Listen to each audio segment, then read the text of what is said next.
About a week after my post, I planted a wall of blackberries and raspberries at the two sides of my garden facing the driveway.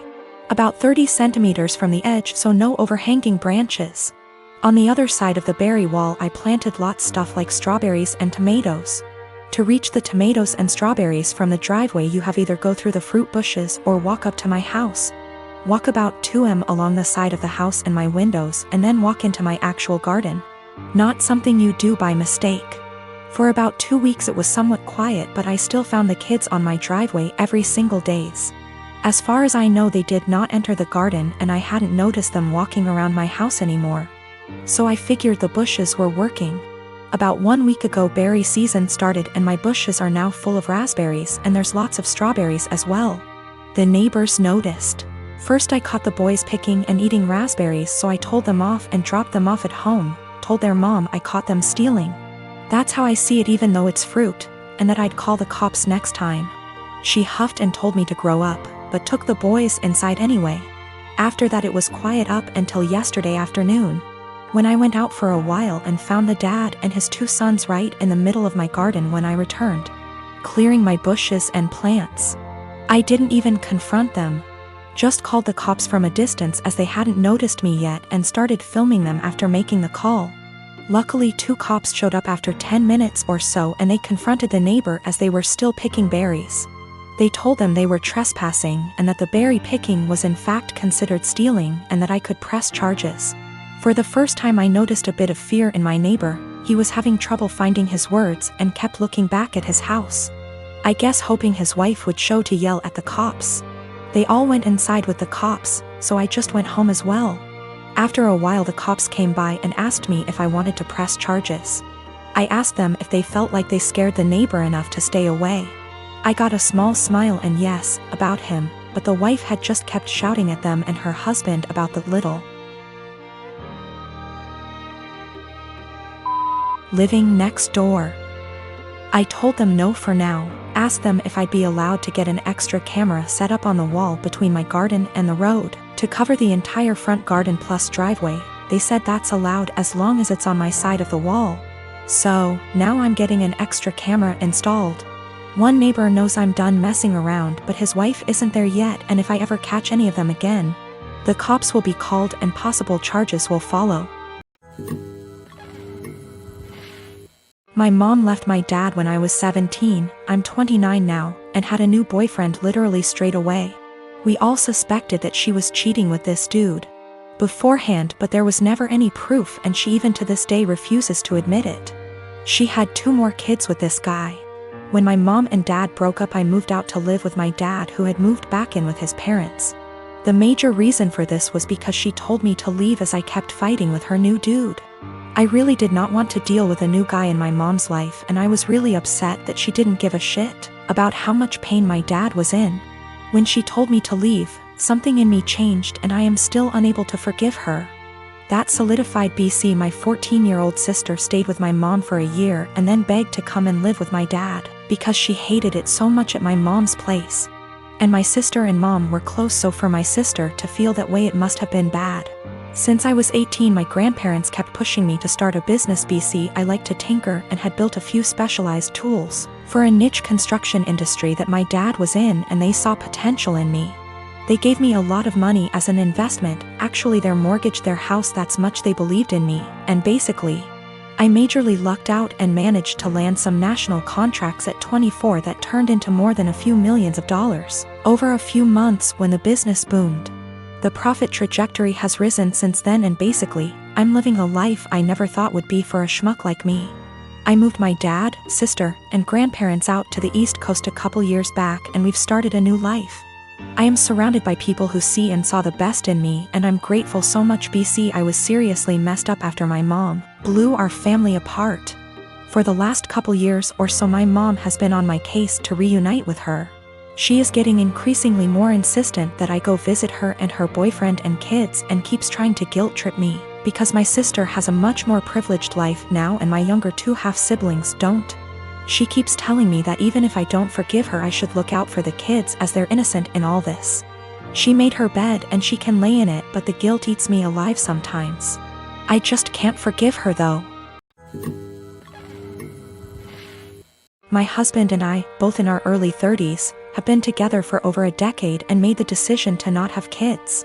I like kids, I have nieces and nephews, we just don't want them for our own reasons. He had a vasectomy, which only a few people know about. Our families are aware we don't want kids, as they've asked this before during different major life events, our wedding for instance. We recently bought a 3-bedroom home with a nice yard in a nice area. Excited to show our new home to family and friends, major upgrade to our previous home, we hosted a housewarming. During the party, one of my sibling-in-laws, Alex, made a few indirect comments about all this space. And kids would love it in our house, etc. Eventually they asked point blank when we were having kids. I made a light-hearted joke about it, which is my go-to for this question. Oh, well, I like sushi too much to have to give it up for a pregnancy. Plus not drinking for pregnancy and breastfeeding? No thanks. I tried to make it very light-hearted and laugh it off. Most people just laughed along. That seemed to anger Alex, and I was told children are a joy, and a good mother puts her kids before everything else. I agreed, children are a joy, I like spending time with the nieces and nephews. And obviously I can't be a good mom if I chose sushi over kids, so I just won't be a mom, paraphrased. Still trying to brush it off in a gentle way, because I'm not trying to start a fight by telling them to stop asking in front of everyone, because I know my tone will be seen as rude and abrasive. We move on. But Alex is still annoyed and making little comments in their group about how flippant I am about it and how when it finally happens, then I'll understand. My husband heard this and jokingly said, well, if she gets pregnant, that'll be a problem for the divorce lawyers. That seemed to piss them off more, but they stopped. With holidays coming up, we have not been invited to Alex's usual Halloween bonfire. When husband spoke to his parents, they told him Alex was annoyed we were so careless and callous about our child-free status and to say what we did, and they realized we had taken permanent steps to ensure we never had kids. That we know they had to do if to have kids, etc. And we are AHs to just not care. I feel bad because they did do if and lots of fertility treatments to have their kids. And even then they still had a few miscarriages. I can't imagine wanting kids and struggling to have them and then deal with miscarriages. But at the same time, I'm so tired of justifying living my life how I want. I feel terrible my joke was taken the way it was and that I hurt my IELTS. I truly never meant for that to happen. After the bonfire this weekend, we will be reaching out to have a heart-to-heart, if they'll accept it. Either way, I'll be apologizing for hurting their feelings, let them know I love their kids and them. But I will also be firmly putting down any further attempts to discuss our child-free status, if the conversation is about changing our minds. I have not told them our reasons for being child-free, so I think perhaps if they are willing to listen, I'll explain them and hopefully the conversation can be constructive. I am 25 years old, my brother is 22. He lives with me since he moved out of our parents' house, reasons are irrelevant. I came home to find him with his buddies in my home, getting wasted. I was pissed because he never asked if he could have people over. I'm an adult OP, I can do what I want. Apparently he and his friends were throwing a bullet-dodged party. He had been seeing this girl for a bit. She texted him letting him know that she was pregnant, but planning to abort the baby. She asked if he could financially help her pay for the operation. He blocked her. I was horrified. Apparently he and his brilliant friends decided that she had lied about taking birth control, because it's impossible for women to get pregnant if they're on the pill. I was completely disgusted not only by their ignorance towards birth control and safe sex, but by the fact that he would block a girl and leave her completely on her own to handle a problem that he was at least 50% responsible for. I told him, in these exact words, pack your shit and get the out. Obviously more than this has happened in the past. But this was my breaking point. I had tried so hard to bend over backwards for my baby brother. House him when he was homeless, help him get a job, give him rides, only for him to turn out like that? Nope. So anyways, he and his friends stood there like they didn't think I was serious. I said again, all of you get the out. I don't want to see any of you here again. I told him in no uncertain terms that he needed to collect his things and leave. If he was old enough to make big boy decisions, he was old enough to find a place on his own. He straight up said no. So I lost my temper. I grabbed as much of his stuff as I could, crammed it into a suitcase, and put / through the suitcase outside.